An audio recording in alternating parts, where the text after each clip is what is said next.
Häirivad uued uuringud on näidanud, et Iisraeli õpetajad on arenenud riikide seas peaaegu kõige madalamal kohal. Shorashi sotsiaalmajanduslike uuringute instituudi põhjalik uus uuring maalib murettekitava pildi. Iisraeli õpetajad olid 20 uuritud arenenud riigi õpetajate seas 17. kohal. Uuringu viis läbi doktor Jael Meltzer. See toob esile märkimisväärsed puudujäägid Iisraeli õpetajate põhioskustes võrreldes nende kolleegidega välismaal. See osutab ka süstemaatilisele ebaõnnestumisele kõrgelt kvalifitseeritud kandidaatide õpetaja ametisse meelitamisel. See on tõesti murettekitav, nii et lisateabe saamiseks on mul hea meel tervitada doktor Jael Meltzerit, Shorashi instituudi teadlast, Ben-Gurioni ülikooli ja Sapiri akadeemilise kolledži majandusteadlast ja õppejõudu, kes liitub meiega nüüd siit Iisraelist, Hatsevast. Suur tänu! Millised murettekitavad leiud siin, sealhulgas see erinevus õpetajate ja teiste ülikooli lõpetajate vahel Iisraelis? Rääkige meile, mis teie uurimistööst kõige rohkem silma on paistnud? Tere ja head õhtut!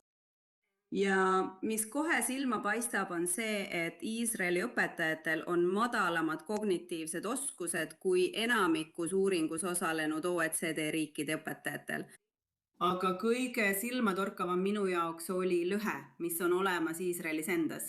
Enamikus OECD riikides on õpetajate tulemused sarnasel tasemel teiste akadeemilise kraadiga töötajatega.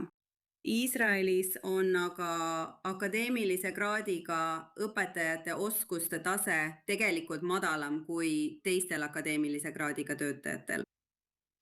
See on täiesti uskumatu ja kindlasti mitte see, mida võiks oodata, eriti kui näeme Iisraeli õpetajad jäävad maha kirjaoskuse, arvutusoskuse ja probleemide lahendamise osas. Millised on pikaajalised tagajärjed kõrgtehnoloogia tööstusele, eriti kui on vaja õpetajaid, kes õpetaksid väga spetsiifilisi oskusi? Iisraeli tuntakse kõrgtehnoloogia hiiuna. Täpselt nii. Need tulemused tõstatavad väga olulisi küsimusi selle kohta, kui võimeline on Iisraeli haridussüsteem meelitama ja hoidma kõrgetasemelisi akadeemilisi õpetajaid.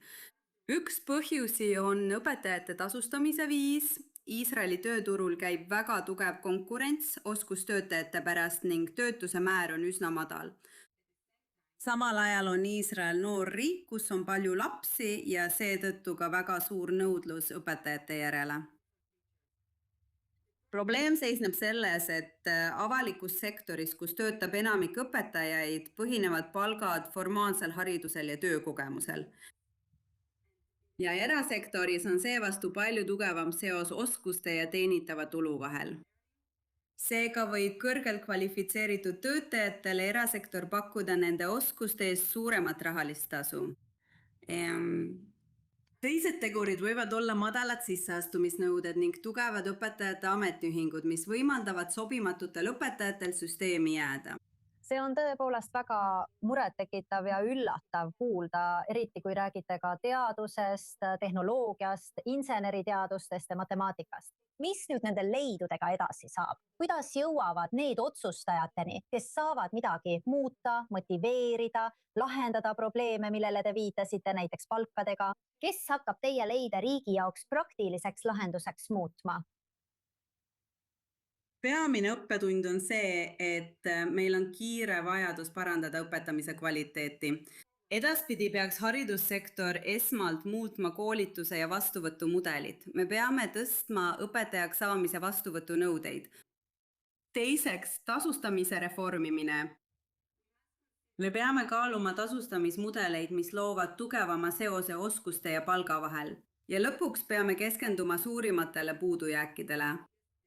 Prioriteediks peab olema oskuste parandamine Araabia haridussüsteemis, kus puudujäägid on kõige tõsisemad.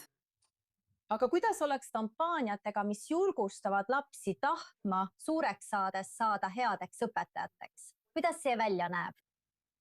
See oleks suurepärane ja on ka uuringuid, mis näitavad, et kui küsida algkooliõpilastelt, kes tahab saada õpetajaks, siis on palju neid, kes tahavad õpetajaks saada.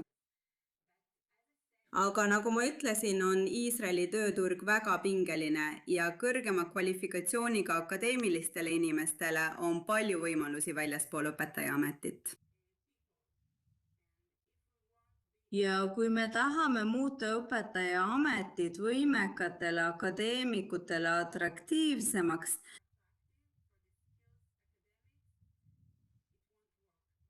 see ei toimi. Uuringud näitavad, et kui me võtaksime osa haridussisenditest, näiteks väiksemad klassid või rohkem tundide lisamine, kõige rohkem mõjutab õpetaja kvaliteet, see, kes meie lapsi hommikul vastu võtab. Õige, me kõik mäletame oma lemmikõpetajat ja seda, millist mõju nad avaldasid.